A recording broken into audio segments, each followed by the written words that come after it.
I'm interested in my lecture today because I've never given it before, so I'm kind of intrigued by what I'm going to say. I did pull out some slides. The title of my lecture, this is my third year here in Aztec. I've enjoyed coming back, especially when the weather is like it is here and not like this back home. This lecture will be critiquing the Majestic 12 critics. Last year was critiquing the Roswell critics. There's always some critics to critique, but so I need to give a little background. First, I have to start my lecture with the 4 conclusions that I've reached after 45 years of study and investigation. And before I do that, I might say I'm the oldest of the speakers, and I was so pleased to hear John Greenwald this morning. Ufology is in good hands with minds like that, keeping at the subject. 4 conclusions, just so you know where I'm coming from, besides Fredericton, New Brunswick, Canada, where I live. 1, the evidence is overwhelming. Planet Earth is being visited by intelligently controlled extraterrestrial spacecraft. In other words, some, underlined 18 times, some UFOs are alien spacecraft. 2, the subject of flying saucers represents a cosmic Watergate. That means that some few people within major governments around the world have known since at least 1947, July, when 2 crashed flying saucers were recovered here in New Mexico with alien bodies, that indeed some UFOs are alien spacecraft. 3, none of the arguments made against the first 2 conclusions by a small group of very noisy negativists stand up under careful scrutiny. Their arguments sound great until you look at the evidence and they collapse of their own weight, which isn't much. And finally, 4, we're dealing with the biggest story of the millennium. Visits to planet Earth by alien spacecraft, successful cover-up of the best data, bodies and wreckage for 56 years. So you can see that I'm not an apologist ufologist. I'm not a closet ufologist. I try to tell it like it is. And this means that sometimes I have to be very critical of the critics. I do have to tell you a little story first. After what John said this morning about government agencies who lie, cheat, misrepresent, that's being nice about what they do, I had just a little example. I sent simultaneous Freedom of Information Act requests to the CIA and the FBI for my files. Now, I had a security clearance for 14 years. I was investigated by the FBI for that, and they updated in 5-year increments. So I knew they had to have a file on me. I get back a response from the FBI, we don't have anything on you. And I'd given them all the information, date of birth, Stanton, Terry, Friedman, and, to make it easy, what years I had the clearances and stuff. Then I get a response from the CIA. They're the good guys on the block today because they said, all we have on you is a negative name check request from the FBI. And they sent me a copy of this little squib which had a file number on it. So I wrote back to the FBI, could you please recheck your files since it seems that you made a negative name check request to the CIA. Here's the file number. I get back a response that says, we have rechecked our files and we find we do have a file on you, but it is classified. Okay, so I send them back a letter saying, I'd like to know the level of security and I'd like to know the size of the file. Sorry, that's classified too. Now, Larry Bryant, who makes a zillion efforts to get stuff out under Freedom of Information, did get a small part of my file. They even had the passport records fouled up. But that they would lie so blatantly, and, not an apology for it. Oh, we just goofed, no problem. Anyway, it's mind-boggling. Now, the thesis that I'm going to be putting forth today is that a few of the MJ-12 documents, Majestic 12, Magic 12, are the most important classified government documents ever leaked to the public. I didn't say released by the government. These are not documents released by the government. They're still marked top secret magic, some of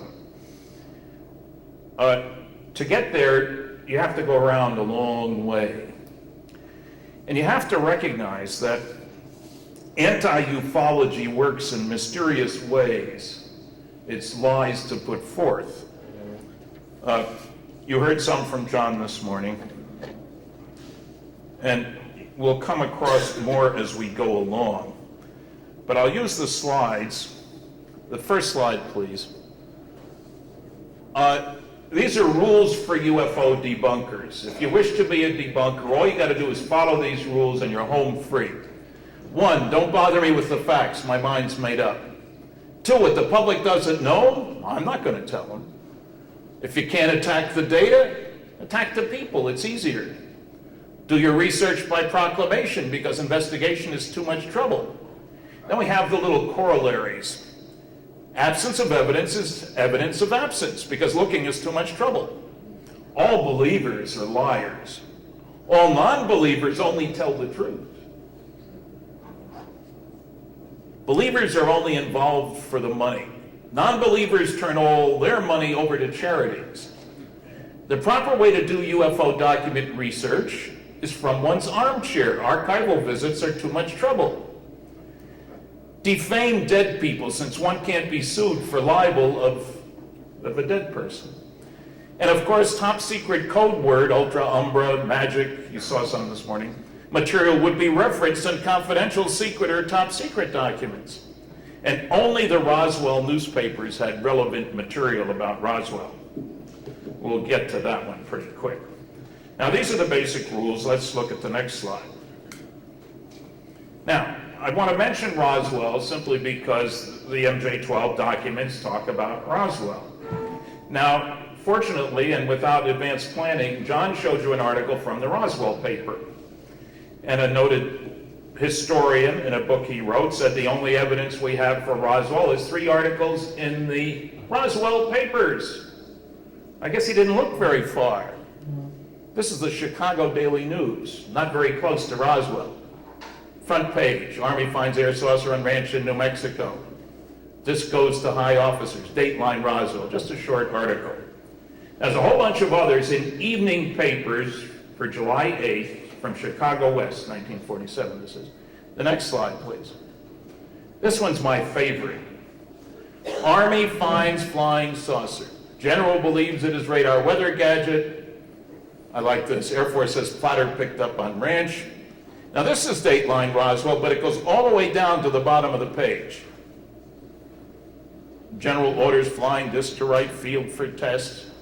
But we have it from a historian. All we have is 3 articles from the Roswell paper. Can't you believe a historian? Not when he gets his facts wrong. Let's look at the next one. Oh, here's part of the cover-up. Fantasy of flying disc is explained here. This is from over in Alamogordo on July 10th. They staged the launch of a radar reflector weather balloon combination.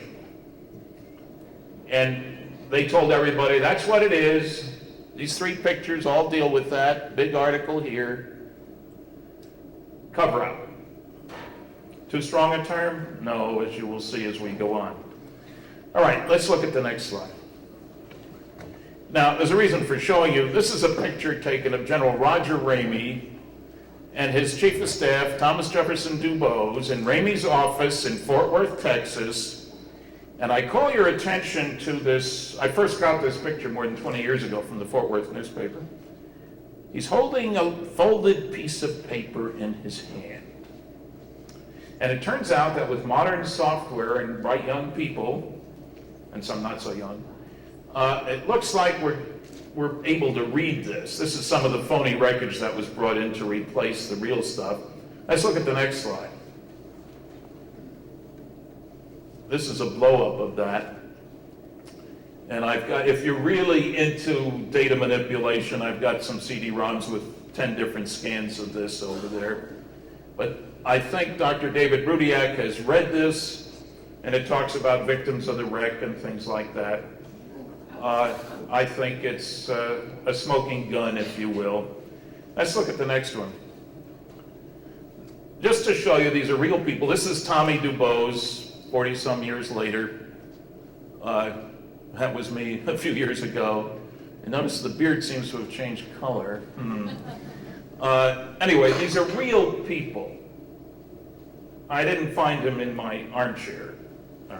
And I was at his home, nice man. And he's one of the people, one of the things you'll find from the noisy negativists is, oh, you can't trust any of those Roswell people. They're all kooks, quacks, in it for the money, loose cannons, whatever.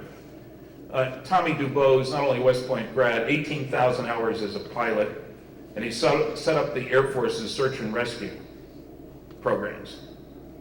And he was chief of staff to the head of the 8th Air Force, which was over Roswell, the 509, which was the only atomic bombing group in the world.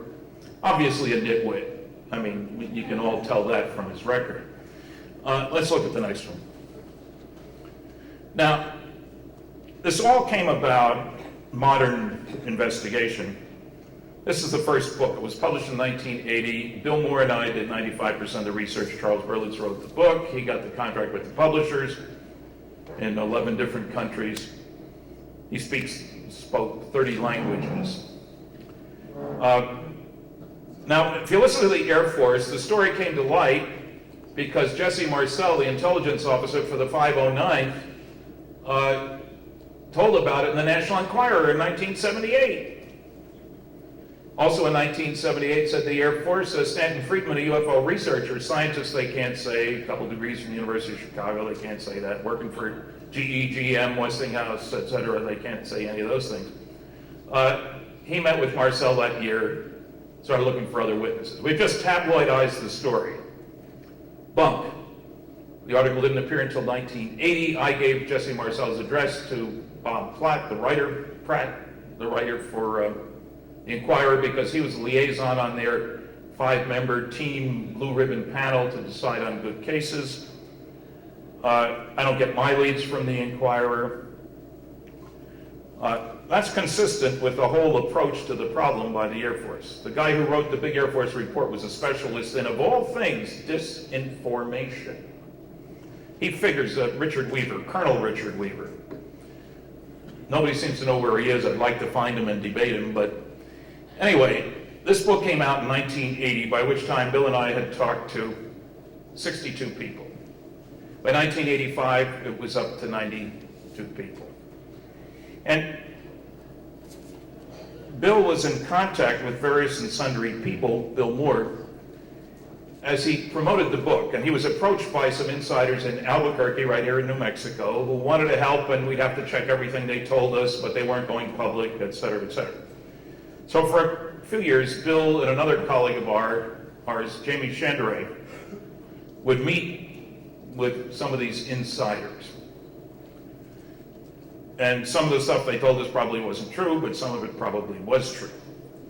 And if you stand back from this whole thing, if the US government recovered 2 crashed flying saucers and several alien bodies in New Mexico, as I believe they did in July 1947, they're not going to dig a hole in the ground and shove it all in. They're going to set up a control group, an organization to deal with that. I mean, think of the security and technology implications.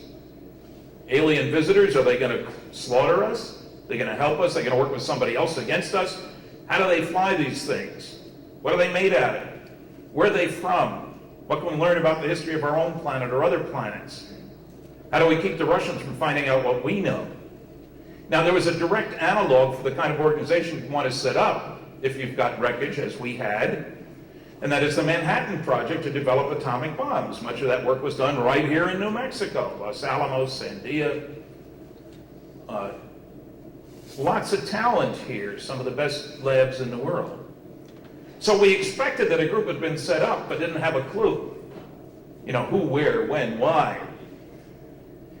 In December 1984, the book came out in 1980, Jamie Chandray, in his mailbox, not dropped off as some people have implied and secret slipped under the door kind of nonsense, came in the mail, an envelope without a return address but postmarked Albuquerque, in which was a roll of 35mm film on which were 2 sets of 8 negatives each of the first of the Majestic 12 documents. A briefing for President-elect Eisenhower dated 18 November 1952.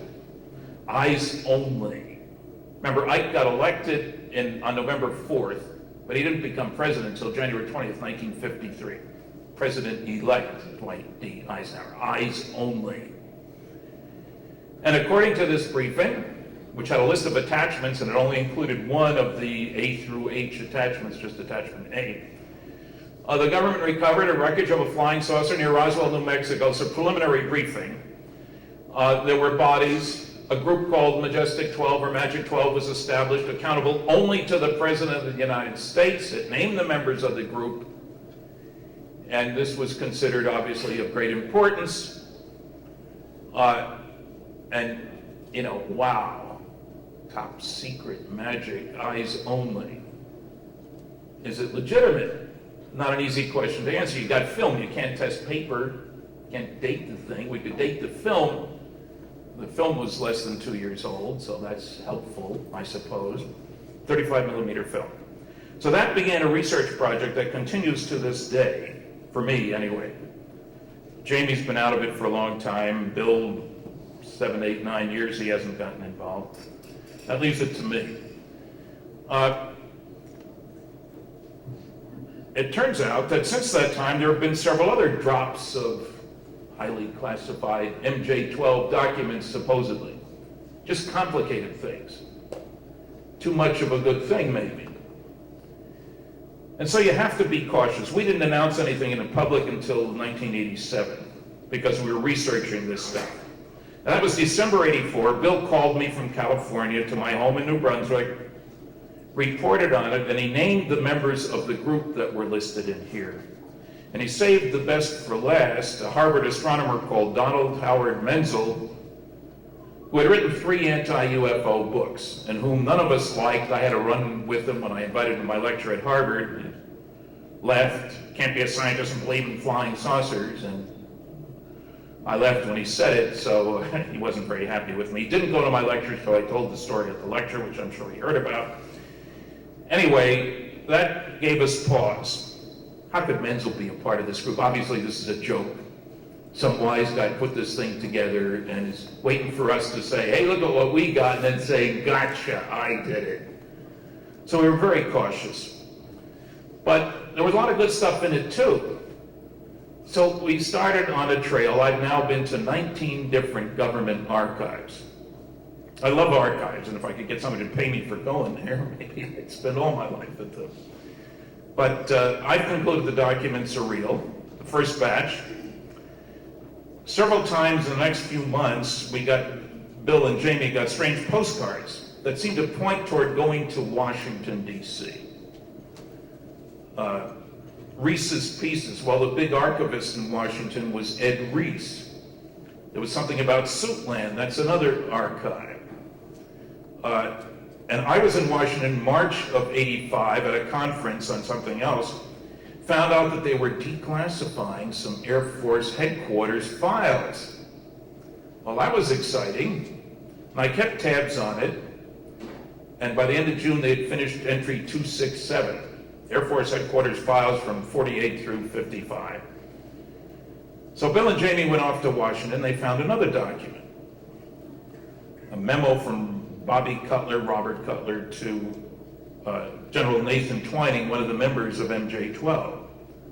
Now, this was an original piece of paper, onion skin paper. Those of you old enough remember they used to use carbon paper and onion skin for copies that you type. This is pre-Xerox times. And so the other is on film, but the Cutler-Twining memo is real. I've held it in my hands. Dr. Bruce McAbee, Rob Swiatek here, who speaks after me, they've held it in their hands. Anybody can go into the archives and hold it. You can't take it out, and you better not cut it. But you can photograph, and I'll show you some photographs too. Okay, so it was many years later, another roll of film arrived at the home of Don Berliner, who was my co-author on Crash at Corona, the definitive study of the Roswell incident. He didn't tell me about it for several months. That was a special operating manual. What to do if you pick up a piece of a flying saucer somewhere for military guys. Where do you send it? How do you put a guard around it? What explanation do you give the press? Just the kind of thing that you'd expect they'd have to have. You can't wait till something happens and make up the regulations. You got to have the regulations waiting for something to happen. So let's look at the next slide. Oh, there's my book, which I just mentioned. You notice it says the definitive study of the Roswell incident, and of course you believe everything you read, so this is the only book you need. And if you believe that, I've got a bridge I'll sell you down in Brooklyn, you know. Let's look at the next one. Okay, now, part of the focus for today's lecture was the publication of this book, technically December of last year, Case MJ-12, the true story behind the government's UFO conspiracy. It says recently declassified information revealed for the first time. I couldn't find any. Notice the top secret stamp there. By Dr. Kevin D. Randall, who's written more than 80 books of fiction and several books about Roswell and UFOs in general and so forth. And I was so upset by this book that I wrote a 9,000-word review. A critique is perhaps a better word. It's a bad book, and I'll show you why. I'm not just going to say that. But keep this in mind. I think it sells for $9.95. I don't know. I'm not trying to sell this book because I don't sell other people's books. Let's look at the next one. Okay, you can see how old this picture is. There's me and Jamie Chandray and Bill Moore. I don't know why we all have beards, but we did. And mine has certainly changed color a lot. This is 1987, I guess it was, at a conference out in Burbank, California. And we made noises about this stuff then. Let's look at the next slide. These are real people, that's all. Okay, here's the first page.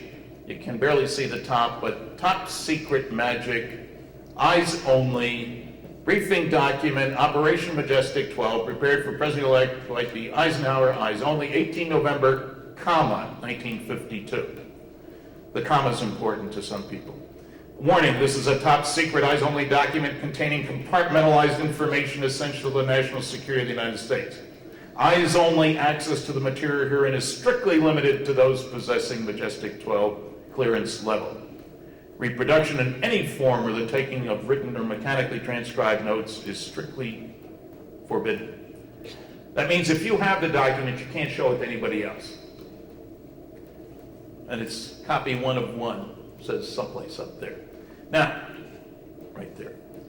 Let's look at one of the early objections. The date format is wrong, violates the government style manual, shouldn't have a comma there. Well, if you go to the archives, you find lots of date formats. I had one folder from the Secretary of Defense back in this time frame that had 7 date formats in it. I've found other examples of this from 2 of the members of Majestic 12. Day, month, comma, year. So the fact that it violates the government style manual is totally beside the point. Limited distribution, highly classified documents, who cares what the format is? It depends on who's typing it. So scratch objection number 1. This T52 exempt means exempt from automatic downgrading. And you can't see it again, it's eyes only, eyes only. This is just the cover page. Let's look at the next slide, please. Oh, this is to show you the dates. I picked out some samples. 23 September, comma. 14 December, comma. There are some others here. Just to prove that those exist. This is from one of the briefing officer himself, incidentally, Admiral Roscoe H. Hillenkoetter, whom you've never heard of, but was the first director of Central Intelligence Agency. That was preceded by the Central Intelligence Group, but he was the director of Central Intelligence at the time that the establishment of MJ-12 was done. Let's look at the next slide. Okay, here's the top of page 2. Briefing officer, Admiral Roscoe H. Hillenkoetter, MJ-1. Now, okay, we've just killed it according to another objection from Dr. Randall and some others. It says Admiral. He wasn't an admiral, he was a rear admiral. Military officer, very conscious of rank. Why did he use a generic title? And Dr. Randall once asked me, show me something else that he signed Admiral. His signature isn't in this document. Of course he didn't sign anything Admiral. This is a listing of people because, as you'll see in the next slide, so I hope you will see in the next slide, here's a list of the members of this Majestic 12, Magic 12 group. Admiral, doctor, secretary, general. Were they 4-star generals? No, not yet. General, was he a 4-star general? No.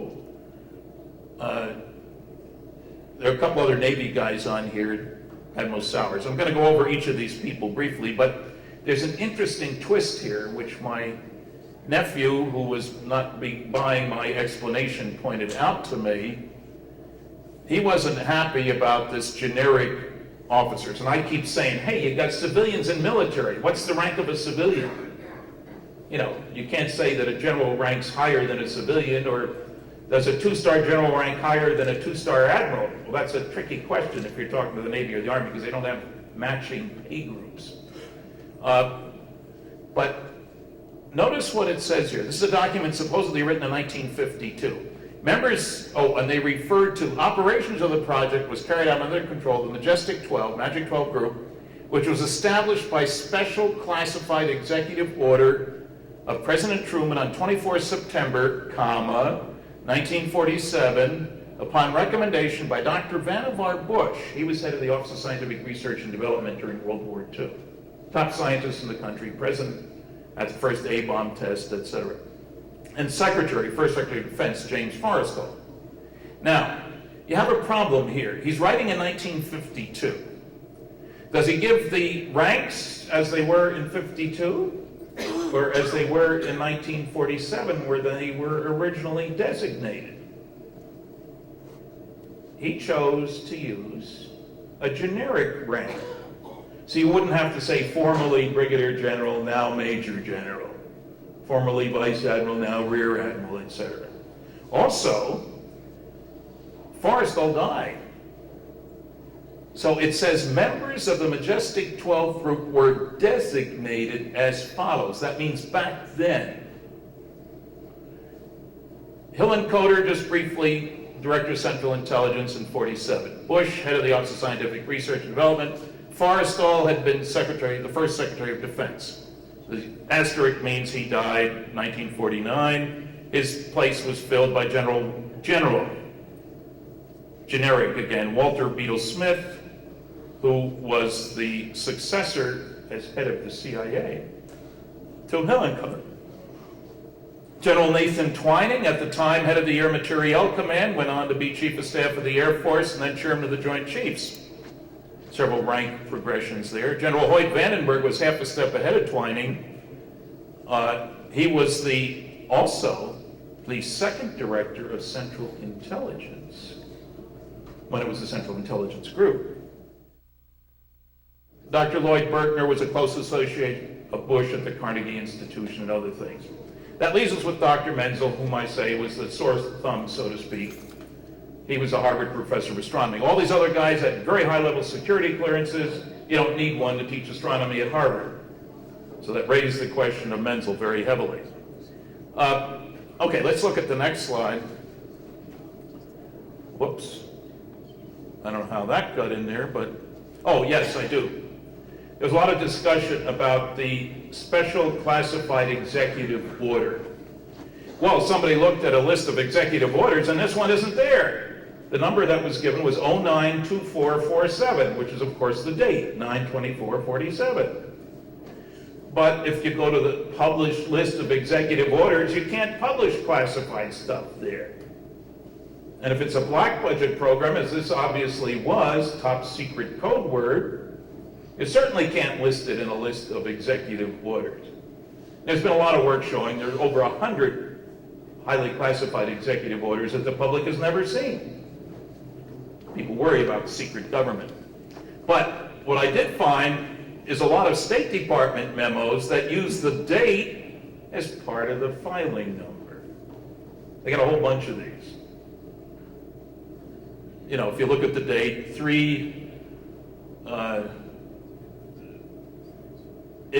there's a whole bunch of these with, if you look carefully at the date and the designation, it's the date, you know, 3/15/47. It shows up in the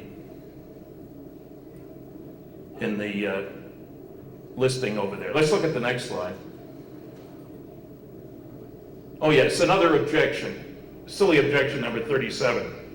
From Philip Class, who has lots of silly objections. Roscoe Hillencoder only signs his name R.H. Hillencoder. I sent Phil a bunch of letters from Hillencoder. Well, this is from the president's appointment, Admiral Roscoe Hillencoder. You notice it says, here Rear Admiral, here Admiral. He wasn't a full admiral in either case, but you notice the Roscoe. Somebody said he didn't like using his name, Roscoe, Class said. So if it says Roscoe, it's a fraud. Nonsense. Simple as that. Next slide. Here's that list again, big letters. It was an all-star cast, no question about it. That still leaves us with Menzel. Let's look at the next slide. Oh, pictures of the people. Can we go back one? Let's just look at the list for a minute. Okay, let me quickly tell you about Menzel. I didn't like him. I had to get permission from 3 different people to see his files at Harvard. All these guys were dead now. The last one, Dr. Hunziker, had died just 2 weeks before the first handling of the box in the Air Force files in which the Cutler-Twining memo was found. Hardly a coincidence. He'd been the last surviving member for 2 years, Dr. Hunziker. His obituary was in the New York Times on September the 12th, died on September 10th, 1984. The box was first handled 2 weeks later. We got the documents in early December 84. And the Cutler-Twining memo was found in box 189. One of the postcards had said box 189, Addis Ababa, Ethiopia, mailed from New Zealand, which is kind of a neat trick. We didn't realize the significance of the 189 until we looked at the box in which it was found. And whoops, look at that, 189. How did anybody know that? They wouldn't tell me who the people were who handled the box from the National Archives, unfortunately, doing the declassification. But with Menzel, I got permission. I went to Harvard. The Fund for UFO Research gave me a little grant to go there. Discovered he led a double life. Published a paper about it. It's in my book. Turns out Donald H. Menzel, UFO skeptic, had the longest continuous association with the National Security Agency and its Navy predecessor of anybody in the country. He said to Jack Kennedy, president, before he was president actually, when we are properly cleared to each other, I can tell you more, he said. Turns out in his unpublished autobiography that he did classified work for 30 different companies. He had a top secret ultra clearance with the CIA. He considered Van Bush a very close associate. Bush stood up for him more than anybody else at a loyalty hearing, one of those old House Un-American Activities Committee. He couldn't tell them he had a top secret clearance with the Navy. They were trying to take away his Air Force clearance for being disloyal. He led an eclipse expedition to Siberia in 1936. I mean, how much more disloyal can you get than that? There are a lot of other silly things. He won the battle. I found all kinds of stuff. He was a world-class cryptographer, taught cryptography, code breaking, code making, stuff like that. It really shocked me because I came there prepared not to like him. I talked to his wife. She didn't know anything about his classified work. I went away from there convinced that, hey, maybe this document might be true because Menzel passed muster, much to my total surprise. There was an 8-page appreciation of him in Sky and Telescope magazine after he died. Not one word of all these secret activities that I found. Not one word. So, and people say, how could anybody lead a double life? Let me say Burgess, Philby, and McLean. 3 Russian spies who worked for British intelligence. If that isn't leading a double life for years, I don't know what is. It can be done. Okay, next slide. Here's General Montague. I got this picture from his son, who was also a retired general. He liked my book about all this very much. He said the reason his dad was probably involved is he had people to supply. Warm bodies to make the perimeter around the crash saucer and all this stuff at Roswell. He and Nathan Twining were classmates at West Point. They knew each other. That was important. Next slide. Oh, there's the director of the Central Intelligence Agency. I got the picture from the CIA. They published nice-looking pictures of their directors, if you believe. That was Walter Beetle Smith, wasn't it? Let's look at the next picture. There's General Vandenberg. Next picture. General Twining. Next picture. And I'm always confusing. I think that's Beetle Smith. Let's look at the next one. There's Sowers. He's easy to spot. Next one.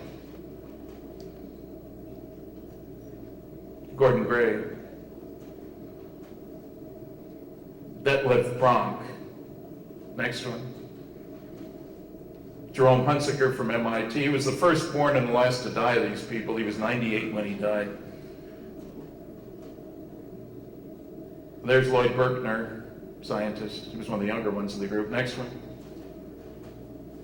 There's Dr. Vannevar Bush. He was a very important man in Washington. Next slide.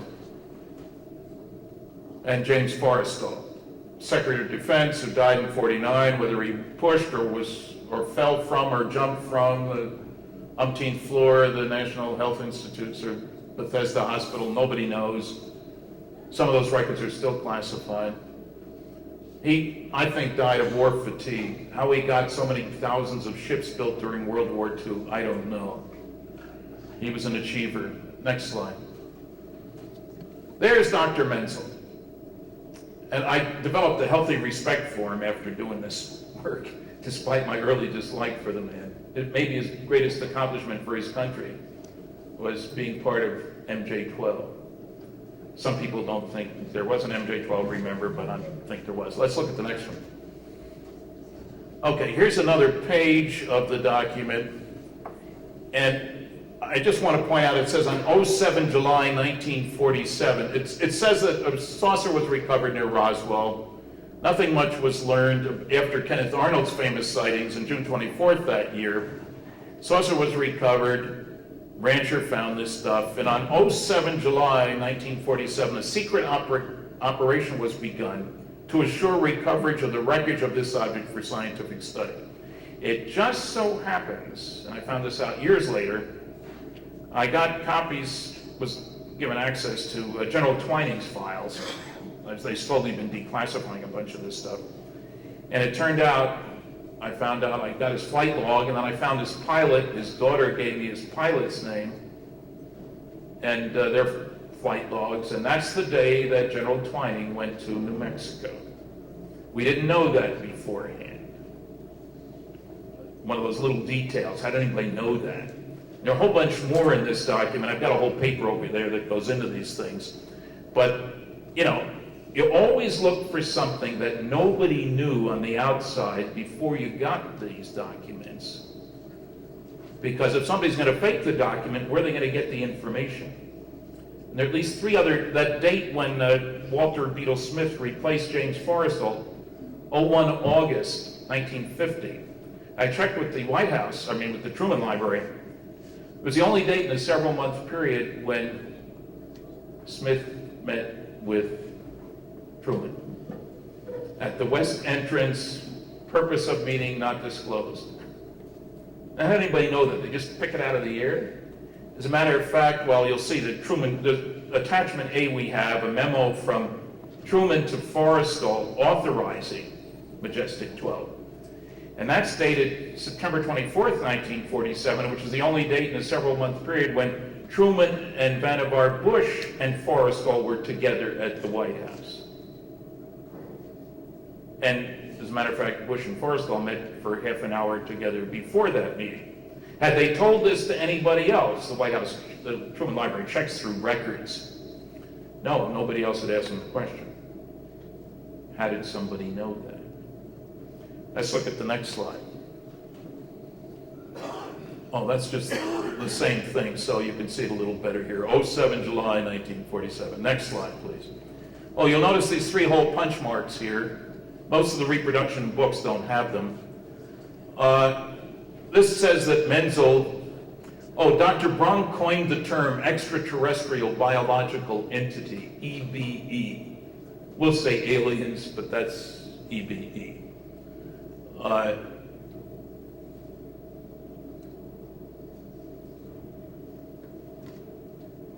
That's all we need from this slide, I guess. It just says, what we're supposed to be finding out is methods of propulsion and, all these kinds of questions. This was a top secret group accountable only to the President of the United States. Next slide. Oh yes, stop there. This is the attachment A, a memorandum from the Secretary of Defense, that was Forrestal, from Harry Truman. As per our recent conversation, you are hereby authorized to proceed with all speed and caution upon your undertaking. Hereafter, this matter shall be referred to only as Operation Majestic 12. Continues to be my feeling that any future considerations relative to the ultimate disposition of this matter should rest solely with the office of the President, following appropriate discussions with yourself, that's Forrestal, Dr. Bush, Vannevar Bush, and the Director of Central Intelligence, that was Roscoe Hillenkoetter. Now, you got to look at the date very carefully, so we'll go to the next slide for that. Now, if you look carefully, this is not in line, the numbers are not in line with the month, and there's a period after that. That's very unusual, different typewriter, as a matter of fact. And this memo has been attacked on a number of grounds. One is the typewriter was from 1960, obviously it's a fraud. But that was a casual opinion expressed by a document examiner who wanted somebody to pay him to do a good examination. Another examiner was paid. He concluded it was like from 1940 in Underwood, something or other. So that's okay. The period after the date, everything from Van Bush's office had a period after the date. Well, I found somebody who worked for Truman the whole time he was in the White House, George Elsey by name. And I asked him about, is it possible, since these two guys met for a half hour before they met with Truman, that somebody else prepared the memo for Truman's signature? He said, hey, 90% of what a president signs is prepared by other people. And those two guys certainly fully trusted them. How about this business of being in a typewriter twice? He said, well, often on directives and stuff, you're not sure exactly what day it's going to be in effect, so you leave the date, the numerical portion, blank. And you put it, and I've got examples of that from the National Security Council. And Bush's office always had that period after the date. Truman's office generally did not. Now, the signature bothers some people. It's too much like Truman's signature, which sounds a little funny. Well, it was lifted from another document. I found other stuff from Truman to Bush in his files at the National Archives, Library of Congress Manuscript Division, and I personally feel that there's a real question here. Let's suppose this is all legitimate. Which memo would Truman have signed? The copy that went to Forrestal. He's the addressee. You don't sign carbons. You know, the stuff you keep in your own files, you don't sign. Well, Walter Beetle Smith worked for Ike during World War II. He was his chief of staff, his right-hand man. So Hillenkoetter would have asked Smith, hey, tell me what Ike likes in the way of briefings and all that sort of stuff. He probably would have wanted a signature on it. But where were Forrestal's papers? He died in '49. Van Bush had a letter from Truman a week later. The government, I hate to tell you this, but the government has people who make phony documents. That I'm sure that shocks you no end, but it does happen. They just lifted a signature. So I think this is genuine, but let's look at the next one, which I really like. This is the memo that I mentioned from Robert Cutler to General Twining. It's hard to read, but I want to show you the whole thing. This is that original onion skin. It's carbon. Notice that slant red pencil mark through the strange security marking. You'll see this better in a moment. But this is sitting at the archives. There's an interesting last sentence. This is a memo to General Twining from the Ike's National Security Guide. It's the topic. NSC, National Security Council, MJ-12 Special Studies Project. Government document talking about that. Oh, it's obviously a fraud. Why is it a fraud? Well, nobody used that top secret restricted. That's crazy. Restricted is the lowest rating, top secret is the highest. Who would combine those two? That's ridiculous. Well, when you go through a lot of archives, you find all kinds of unexpected, unusual security markings, punctuation, all kinds of stuff. And to make a long story short, I found confidential restricted, I found secret restricted. I didn't get any access to any briefings for any of these people from the CIA. We don't have any, even though I had a letter saying that they had briefed Eisenhower 4 times in the period between the election and when he took office. But they can't find anything. No record, it says here. It turns out the easy way out is that the General Accounting Office, when they were doing their study for Representative Schiff from New Mexico here, they were looking all over the country at all kinds of document archives for documents about Roswell. And one of their entries in a 400-page book about all the things they did was that we were looking through these files up through top secret on December 7th, 1994, and we didn't find anything about Roswell. However, we did notice several instances of the use of top secret restricted, even though we had been told, Majestic 12 in parentheses, that it was not in use at the time. Now, I called 3 different people from the GAO. I had been talking to them when they were doing their study. I said, can I get copies of those? He said, no, they were still classified. We couldn't copy them. Now, Kevin Randall, who brings up the same silly argument, has a copy of a document that I wrote a couple years back, a paper, in which I quoted that very same item. Ignores it totally. If the GAO says so, it's good enough for me. That slant red pencil mark. When I was at the Eisenhower Archives, the Eisenhower Library in Kansas, I kept seeing original documents or copies with a slant red pencil mark through the security marking. And I asked the archivist, what does that mean? Well, that's what we're supposed to do when we're to declassify a document. You put a slant red pencil mark through the security marking. Now, in a Xerox copy of that, of course, you would know that it was red or that it was pencil for that matter, but when you look at it carefully, it is. Who would know that? That's one of those obscure details, and I've been to lots of archives that didn't know until I asked the question. Insider. Let's look at the next slide. You can see this a little better. Oh, there's Bobby Cutler, but there's more of the document here. Next slide. There's that slant red pencil mark. July 14th, 1954. Your concurrence in the above change of arrangements is assumed. General Twining's pilot told me that that was a frequently used phrase, meaning you don't need to respond unless you don't accept this. So it cuts down the amount of classified communication back and forth. Now, let's look at the next slide. You notice there's no signature here. And furthermore, there is no /S/, meaning original signed by. Well, it turns out that that's very good because Cutler was out of the country at the time.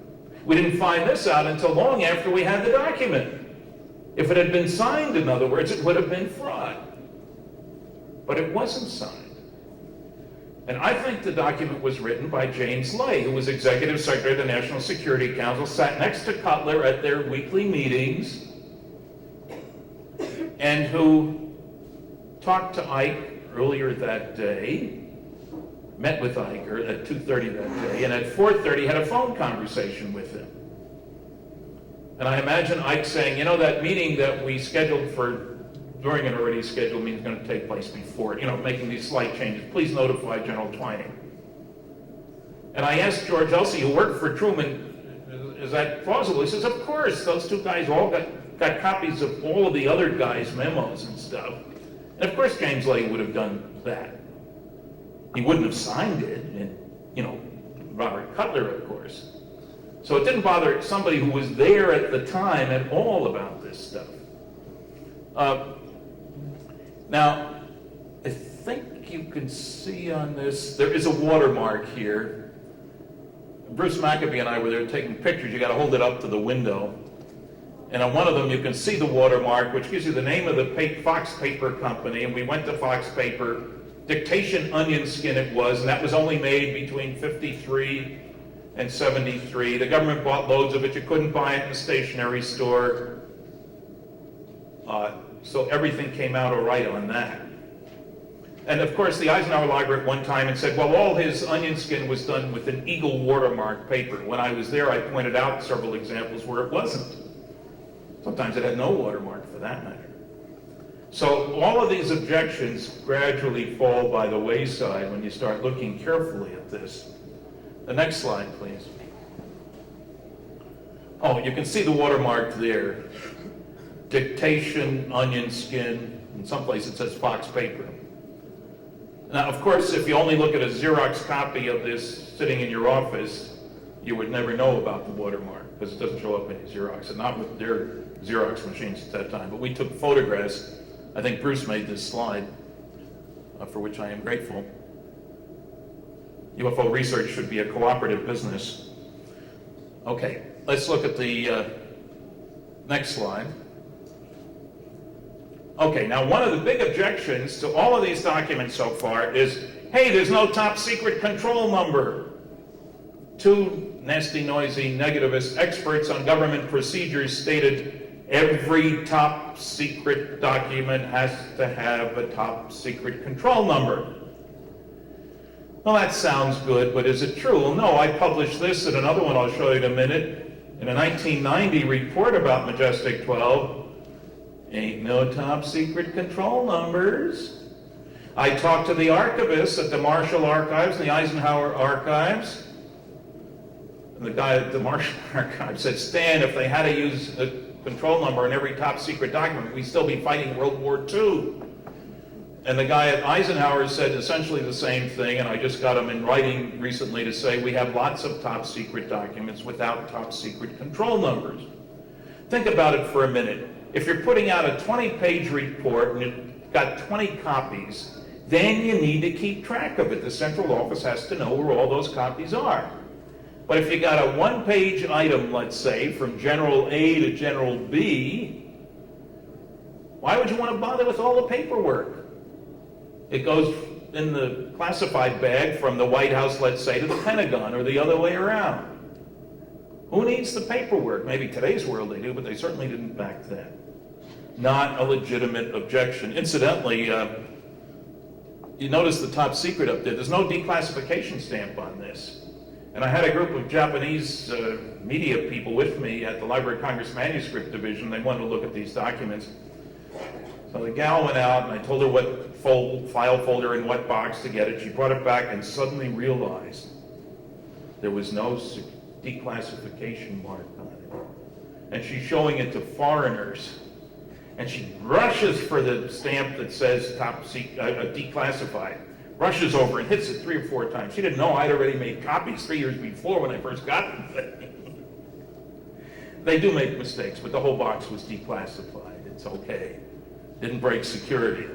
But, and you notice here, there's this /S/. And there's James Lady that I was mentioning. He got the copy. Let's look at the next one. In order to avoid communication on this subject, it is understood that in the absence of contrary word, okay, your concurrence in the above arrangements is assumed. Very similar to the last line of the Cutler-Twining memo. But this was found in a different archive. So you couldn't just go into one archive, pull out this document, and copy it into something else. Next slide.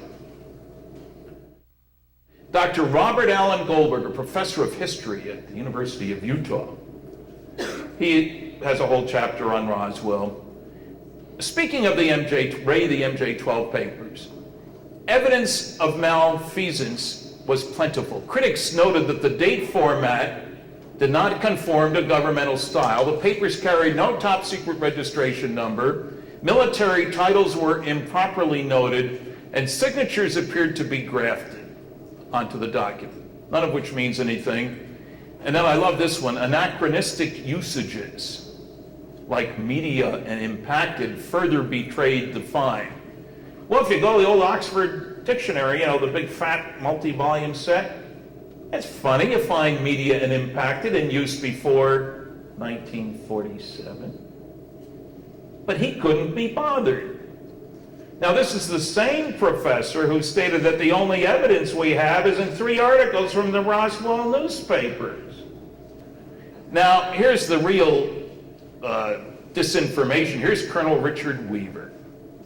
In response to my FOIA request justifying his official statement that the MJ-12 documents are bogus, in a letter to Nick Redfern, whom you heard this morning, he sent me copies, so I filed a Freedom of Information Act request. Want all your letters, memos, a whole bunch of things, leading to the conclusion that the documents are bogus. He said everybody knows. This is on official Air Force stationery, sent to somebody in England, mind you. Response I got back, we have nothing in response to your request. I appealed. We still have nothing in response to your request. And if you want to see the bogus documents, if you go to the FBI file, it's the same set of documents, big handwritten bogus.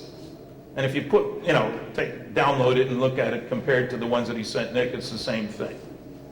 So here we have an Air Force colonel with the gall to make a claim for which he provides not one basis whatsoever. That's the epitome of disinformation. Don't bother me with the facts, my mind's made up. Let's look at the next slide, please. Oh, this is the book by Dr. Goldberg, The Culture of Conspiracy in Modern America. He interviewed me several times, at least had phone conversations and stuff, but he couldn't get it right. This is the guy that only the Roswell newspapers and a whole bunch of other things. They're just flat out wrong. This is academia. Let's look at the next one. Now, there's another document, the Special Operating Manual. This came in the form of a roll of film that was sent to Don Berliner, as I mentioned, in Washington, Alexandria, Virginia, actually. And it's supposedly instructions for military groups what to do if they find a flying saucer. In other words, somebody notifies them that one has come down, the cordon of troops that you put around, how you box the materials. If it's flesh, you put it in this kind of a box. If it's wreckage, you put it in that kind of a box. And where do you send it? Now, the original prints, Don got a roll of film in the mail from Oshkosh, Wisconsin, where he'd been for the Oshkosh Air Show. They have an annual air show. And he thought it must have been a roll of film that he hadn't developed when he was there. And it was from La Crosse, Wisconsin, but he'd been in Oshkosh. So he didn't even do anything with it for a while, and he finally had it developed, and here's this top secret magic document again. In the mid-50s, all these detailed instructions. It's got a lot of detail in sketches and use a screwdriver to do this. I mean, detailed instructions for the grunts out in the field kind of thing.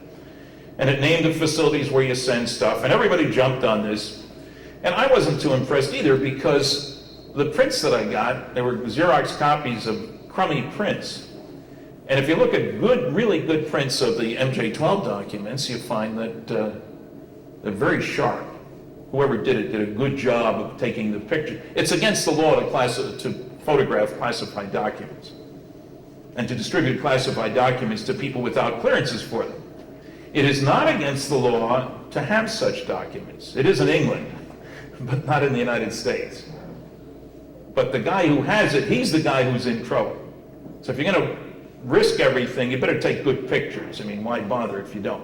When I finally got a good set of prints, as Dr. Robert M. Wood, with whom I had worked closely, a big shot with McDonnell Douglas for many years, research, he took Don by the hand and they went to a good photographer and they had good prints made, and suddenly, hey, these look great. That's not what they looked like before. And we found a page that Don hadn't had printed. That was the change page, which is standard with these documents, to replace the old one with the new one, certain pages of the documents. So this one, Bob Wood was able to determine that it was done with monotype, the original. There's linotype and monotype, and they don't use monotype hardly anymore. And he found guys at the government printing office who explained all this. And I have a friend who's an expert on printing and photography and stuff, and he immediately recognized that, yeah, this is not computer simulation. People say, well, anybody can make up a typeface today. No, the kerning, spacing between the letters, is different. There's a whole bunch of other anomalies which, when you start really digging, make it seem like this document is legitimate. So I'd give it a better than 60-40 legitimate conclusion. Next slide. Now, unfortunately, there's been a deluge of MJ-12 reports, mostly through a guy named Tim Cooper in California. Pages and pages and pages, just tons of stuff. Now, Tim had been in touch with me, and I try to encourage him, I encourage anybody to do document research. He'd been in touch with a number of other researchers, and after getting a copy of that SOM 101, I asked Don Berliner if I could get Bob Wood involved, and he reluctantly said yes, so I sent him copies of what I had, which were not great copies. And Bob got really hooked. He'd done top secret work when he was in industry. He's retired now. He's an expert on that sort of thing because he handled a lot of the stuff. So I put him in touch with Tim Cooper. And so Tim dumped a whole bunch of documents on him, and unfortunately I'm convinced that none of these are genuine, which sounds fairly strong, and I'm not saying Tim did it, but I show you this because I finally figured out what was going on. And Rob Swiatek remembers we spent hours trying to figure out what one of these documents said. It was badly handled and you could barely read it and stuff, and you try to pick out the words, used, so to speak. And it turns out what the guy, whoever faked these documents, was doing was really quite clever and fairly straightforward. He'd get a real document, say out of a book like this one. General Albert C. Wiedemeyer was a China expert. In the 50s, he wrote this book. He had gone over to China in 1947 for General George Marshall, head of the State Department. And the directive to him, go to China, find out what you can, take these kinds of people with you, stuff like that. And he wrote most of it himself, he says in this book. But his name appears on one of these Tim Cooper documents, and I was talking to the archivist at the Marshall Archives. Can you figure out a good reason why Wiedemeyer would have been involved in something like MJ-12, crash saucers, wreckage, all this stuff? That wasn't his field. He couldn't either. He said, well, you could find out a lot about him. He wrote a book. I called the University of New Brunswick Library, all of a mile and a half from my house. They had the book. It had been a bestseller. This is the book. I went and got it, started turning the pages, and there were some of the documents. The originals that had been emulated, as I put it. You retype them with an old typewriter, change a few words so that it's not obvious, what you've done. Then scan or Xerox the handwritten material, put the two together, ipso facto, you got a genuine looking document. You're not faking a signature, you're copying a real one. And I found about 7 or 8 different documents that this was done, and I was able to find the originals. You can see that in the next slide. This is from Wiedemeyer's book, Directive to Lieutenant General Wiedemeyer, approved Harry Truman, July 9th, 1947. This is one of the Tim Cooper documents, Directive to Lieutenant General, they're both Lieutenant Generals, to Lieutenant General Twining. You will proceed to the White Sands Proving Grounds. You will proceed to China without delay, loads of identical wording. Approved Harry Truman, July 9th, 1947.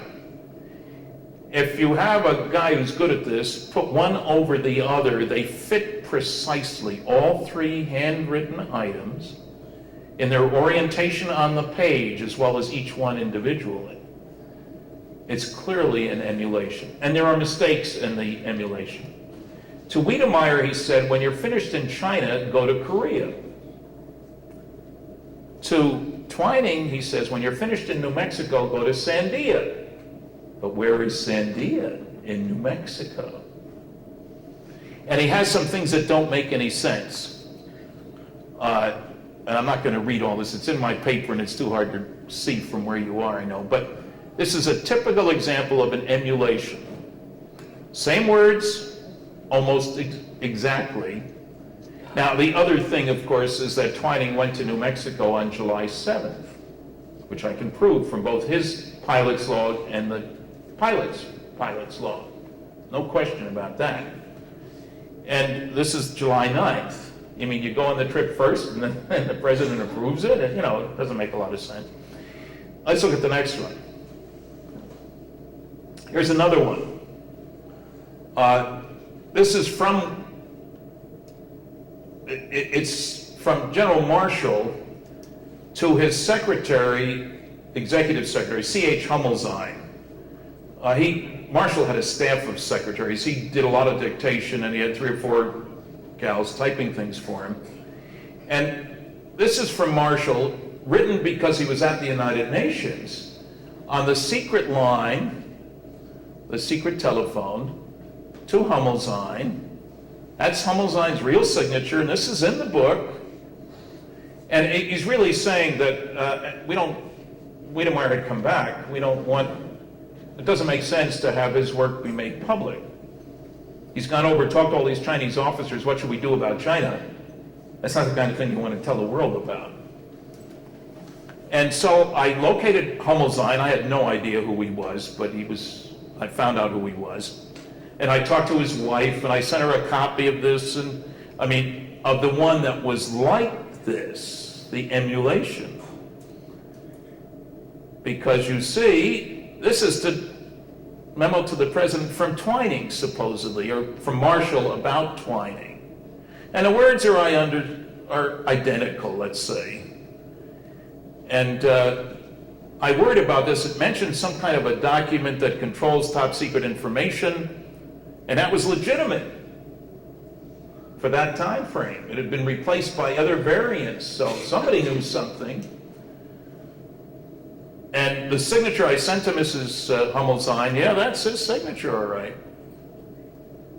And then when I found this, and you put this on top of this, they match exactly. I agree, HST, and C.H. Hummelstein. Notice this strange long line there. Another emulation. I was getting onto this, you see. So I even found some that didn't have the handwritten material, but that I could figure out where should have been something else from what they seemed to be. And I found the book with that document in it. So I found a whole bunch of these. It was an exciting puzzle. Let's look at the next one. Now, there's a whole bunch of stuff here, but when I had been at the Marshall Archives, in looking for ways in which Truman signed off on things, the Marshall Archives, because they don't have any classified material there now, they have 5x8 file cards, drawers of them, which refer to particular documents and tell you at the bottom for Truman, for example, a whole bunch, signed Harry Truman and a date. So now I could go directly to the files instead of talking to an archivist who would go get the box, which takes forever, and find the document. I dug out 23 different examples of how Truman signed off on things. One of the people that I sent a set of these to just happens to have been Tim Cooper, as it happens. So one of the emulations, this thing here with all these signatures, it took me months to realize this, I'll admit. I didn't catch it right away. I am keeping for further study. Well, I went back to those things that I had copied. I am keeping for further study. And if you can put this right on top of this. And then here's a signature, approved Harry Truman. I got lots of those, but this one and this one match exactly. Notice where the H comes up with the approved and where the cross on the big fancy T and all that stuff. Now, this figures here in another way. That makes this document a fraud, one on the left, because it uses stuff that was on other documents. But Kevin Randall's got confused and said that original directive to Twining was a copy of one to Wiedemeyer, and the proof of it was, I am keeping for further study, which is not on that document at all. It's on another one entirely. But, you know, this is painstaking work, but boy, when you find something, it feels so good. Let's look at the next one. This was written before that last batch of stuff. There are autographed copies over there. They're at a discount, hardcover only. And don't ask me who designed the cover. It wasn't me, and I didn't approve, but you stuck with it. Dealing with publishers is not fun and games. I think John was right to publish his own book. Next slide, please. Well, there's a CD-ROM that has a lot of this stuff on it. Everything you always want to know about flying saucers in one stupid little disc. It's amazing how much you can put on a little disc. I'm going to be replaced by a machine. You can ask me 50 questions on here in any order you want, and you get my answers, which is kind of mind-boggling to me. Next slide. Now, we can't leave out the Air Force getting in the picture. John mentioned this. The Roswell report, fact versus fiction in the New Mexico desert. Of course, the Air Force supplied the fiction. Even the picture on the front. This is the kind of hat that the rancher who found the wreckage wore. He never claimed he saw anything come down from the sky. This is by Colonel Weaver. You can see how thick it is. He lies about me in here. He lies about other people. He has the gall to take quotations and lift something out of the middle that changes the meaning. I mean, that takes gall to my mind. But once you've been getting away with lying for years and nobody catches you on it, the New York Times bought it. This is the mogul balloon explanation from June 4th or June 15th. Nobody talks about all the newspaper articles that says found last week from July 8th. And if you can get that to be June 15th, boy, that's a pretty long week. Stretching weeks, I guess you could say. But there are a whole bunch of things in here that are like that.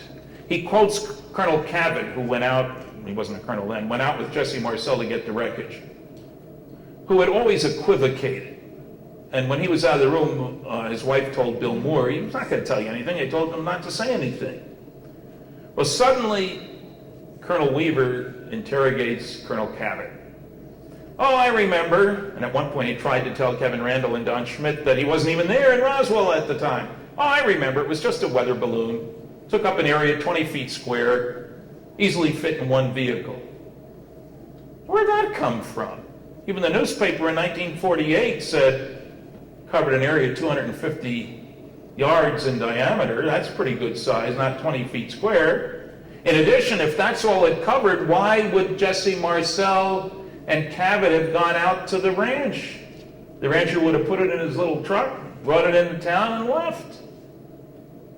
Makes no sense, but if you're a liar, you buy other people's lies.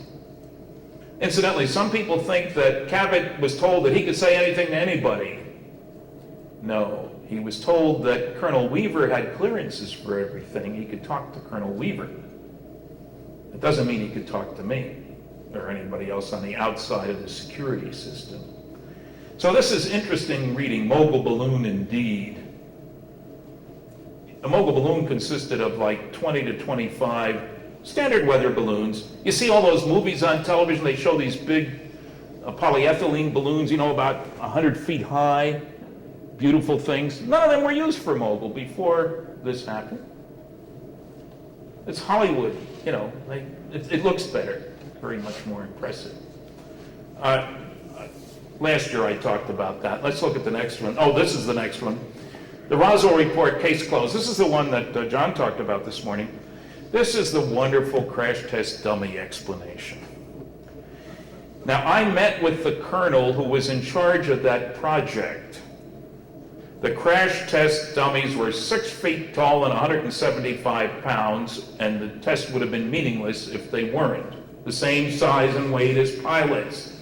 You're talking about an ejection seat as well as getting out of a balloon at 100,000 feet.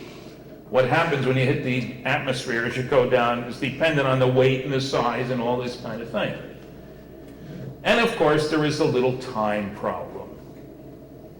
Got all the headlines from across the country, 1947 July. None of those were dropped before 1953. You didn't know it, but the Air Force, we have a program in television in Canada, the Royal Air Force.